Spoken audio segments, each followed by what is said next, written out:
Look, as disgusted as you are right now, consider that thanks to the advent of plastic lids and modern sealing techniques, that something can be preserved for a very long time and be consumed safely with minimal health effects. Let me explain.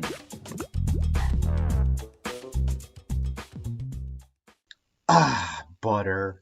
So nice, so creamy, very good spread, great for toast, and great for pretty much everything else, from sauces to pastas to bread making. And hell, if you're a weirdo, you probably eat butter in your cereal or some shit like that. So where in the world would we be without butter? Butter in our refrigerators, butter in our freezers, butter up our ass, and butter in first class. So where in the world would we be without our butter? And I know that I use butter at least in the few times I eat breakfast.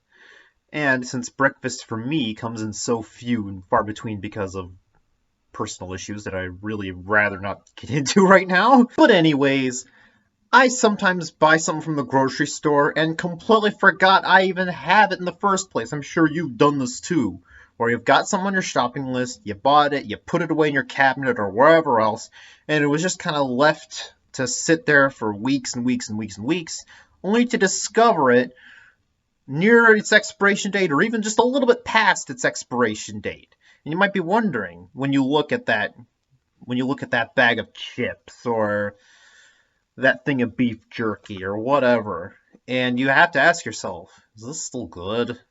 And I'm here to assure you that yes, it is most likely still good.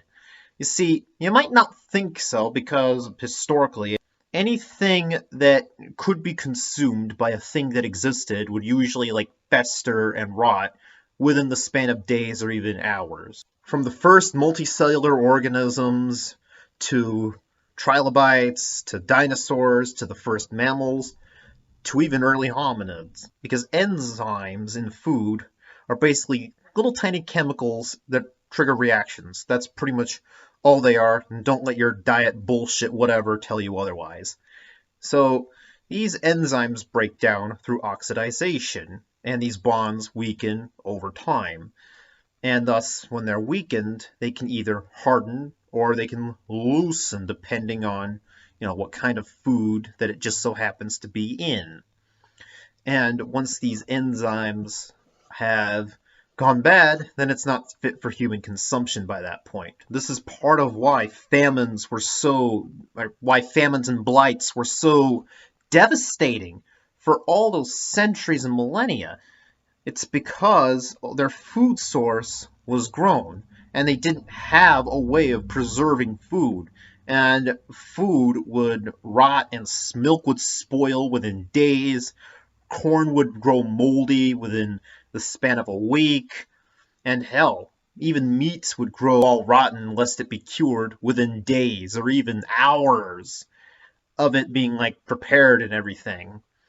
And so it was a huge rat race up until the advent of the refrigerator and modern pasteurization techniques that made the whole thing easier, that finally made it so that food wasn't just for the here and now, that it can be, preserves. Louis Pasteur of fame basically invented the first modern preservatives. I actually don't know if it was Pasteur, but the video is not about the history of pasteurization and preservation. It's about why the holy mother of hell am I eating year-old butter. So I'm eating old butter just because it was something that I bought from the grocery store. I put it in the refrigerator, but I had other sticks of butter in my freezer, and things last for a very long time in freezers and stuff. Just because it's basically frozen solid. I'm not a scientist, so I could be wrong, but then again, that's why the show is called Let Me Explain, as opposed to anything else.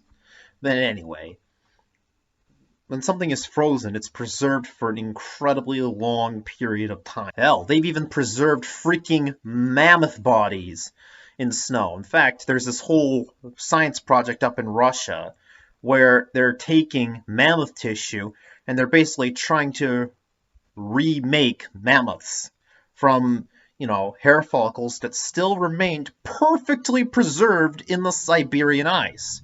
And who knows, we might just see Smilodons, and maybe, if we're lucky enough, we just might well have a real-life version of Jurassic Park, but again, I digress. The point is, ice can preserve things. Ice and really, really low temperatures can preserve things for a long period of time.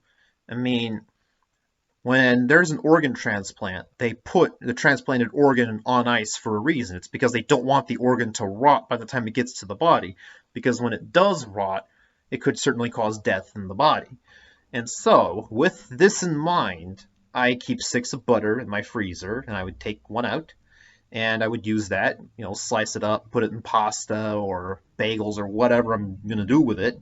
So, I got a thing of butter spread a long time ago, and it was slotted into my refrigerator. And I eventually forgot about it because I kept other things in front of it. And even when I did get to the tub of butter spread that you saw in the thumbnail, I was still slicing up, entire sticks of butter. I don't really consume large amounts of butter at once. It's usually like a tablespoon or less, or somewhere in that ballpark. And so I am fairly conservative about, how much I use my butter. And so, once I was out of, sticks of butter, I decided to utilize the tub. Not remembering when exactly I bought it. I pulled open the lid, and there's this little, plastic seal that was on top of it to prevent, oxidization from that, enzyme reaction I mentioned earlier. So I pull the seal up, and I see the butter spread in all of its yellowy glory, and I was out of,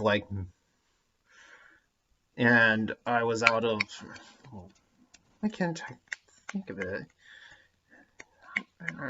Oh, wow. It's probably going to come back to me. So there was the sauce that I was out of, and I decided to go back to my childhood when I was much pickier with my food, and I would only have pasta when it had butter in it, and only butter in it. Not like red sauce or Alfredo sauce. Yes, I ran out of Alfredo sauce. Anyways, I used this butter spread. I put it on the edge of my knife, and after straining the pasta into something else, after straining the pasta in a strainer, I take the knife and I sort of jab it into the thing of butter spread and sort of brush it into the pot. And once it started to melt a little bit, I would put the pasta back in after my glasses would fog up, and I would, stir my ass off till my arm got tired and until the butter was fully integrated with the pasta. And then I would eat it with a side dish. So things like sauteed mushrooms, maybe some garlic bread, perhaps some chips or some cookies when, I'm running out of ingredients and groceries and shit. And I would just have my dinner, watch cartoons, and then take the plate, brush it into my garbage can, and put it right in the sink, where my roommate takes care of the rest. And I would just keep using and using this butter, blissfully ignorant of how old it was. That wasn't until I saw the label, and I saw that it was Best Buy 2019, and I had made the somewhat grotesque realization that I had been eating year-old butter for the past few weeks. And you want to know how it tastes? Well, let me show you. And now I'm here out in the living room to answer one question that you were probably asking all throughout the course of this video. How does it taste? Well, what I'm using is rotoni pasta with a side of tea biscuit cookies from Israel. So, without further ado, let's eat.